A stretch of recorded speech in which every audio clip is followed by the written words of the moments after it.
Central Oregon Daily in focus tonight. Before the end of this year, nearly 300,000 people will have been diagnosed with breast cancer. 1 in every 6 will die of the disease.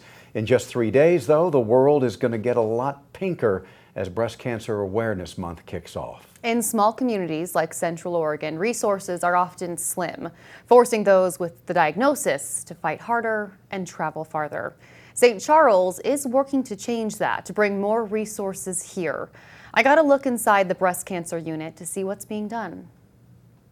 I know more people than I should that have breast cancer. Esther Toso is one of the hundreds of thousands of women every year in the United States who will hear the life-changing news they have breast cancer. The world is a beautiful place. Who will be forced to put their world on hold. It's a sisterhood. A sisterhood with a reality you can't run from. If anybody called me today and said, I have breast cancer, I will have coffee with you. Over a freshly brewed batch, I sat with Esther at her cozy kitchen table.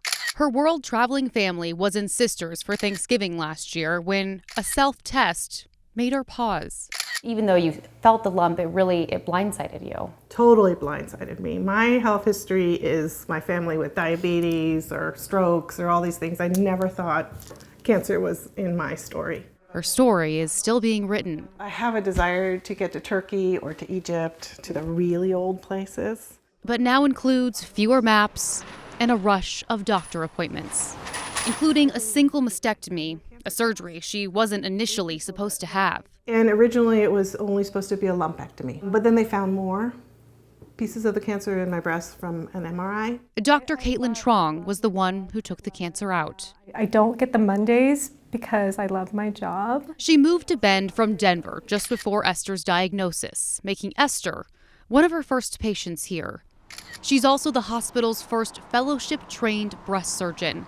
The extra year at Stanford. Surrounded by world experts, innovation, research. This is one way the only hospital in town is expanding breast cancer care. Dr. Trong calls St. Charles's approach to the disease comprehensive, including a high-risk program to help those more likely to get the disease. Maybe we can catch it when they're early stage 1 rather than a higher advanced stage. A point of pride for her as she navigates the differences between big and small city healthcare is one of the hospital's latest job postings. We only really see that at academic centers or very large community centers to be able to post a position for our own reconstructive surgeon. This would have been a huge help to Esther. There was no surgeon in town that would do it at that time, and I was told I might have to drive over the pass. Due to an insurance issue with her reconstructive surgery, Esther was faced with a choice: wait here for a local surgeon to get covered by her plan, or travel across the Cascades for her mastectomy, reconstructive surgery, and multiple follow-ups.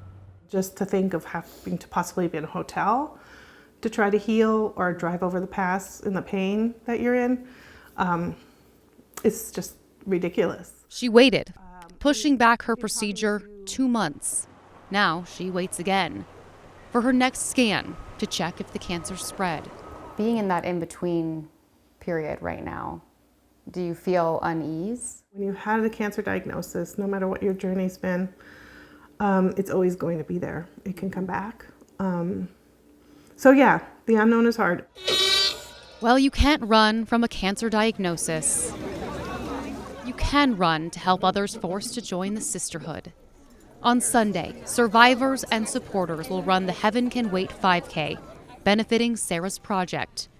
The local organization helps those in their breast cancer battles, like Esther. When I first had my first appointment with Dr. Trong, she spent an hour and a half with me. Everybody cared. The caring includes a care package from Sarah's project. The goodie bag will have fuzzy socks, chapstick, and notebooks. It was just lovely. Every patient is so touched by it. Really made all the difference to my perspective on it's going to be okay. It's this kind of support. I love the energy of Central Oregon. That convinced Esther. Bend, no matter how small, I wanted to be here for my treatment. Was the place she wanted to be for the biggest fight of her life. We plan to travel and continue to travel. To keep her world spinning. I think that anybody that has been confronted with mortality looks at life a little bit differently. You appreciate every breath and every moment. And St. Charles is also expanding its cancer center, building a new facility in Redmond, and this will lift a great burden off of patients who have to travel into Bend repeatedly, especially for recurring treatments like radiation. Esther says she's really hopeful for the future of cancer care in Central Oregon. She knows that she stepped into the cancer world as St. Charles was still growing its resources, but hearing what's to come, she says it gives her hope that the process will be even easier for others who are dealing with a similar problem. And you hear from a lot of people who say the same thing about moving to smaller communities, particularly if they're getting up there in age. Yeah.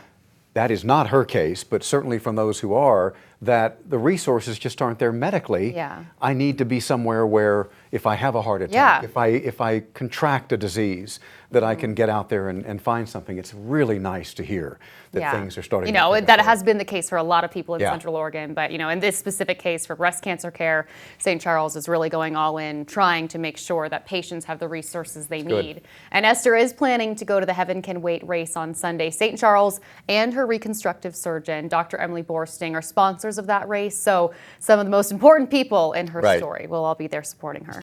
Thanks for watching. If you liked this video, be sure to give it a thumbs up. Hit the subscribe button and ring the notification bell so you don't miss out on more videos from Central Oregon Daily News. And for more news from the high desert, just visit centraloregondaily.com.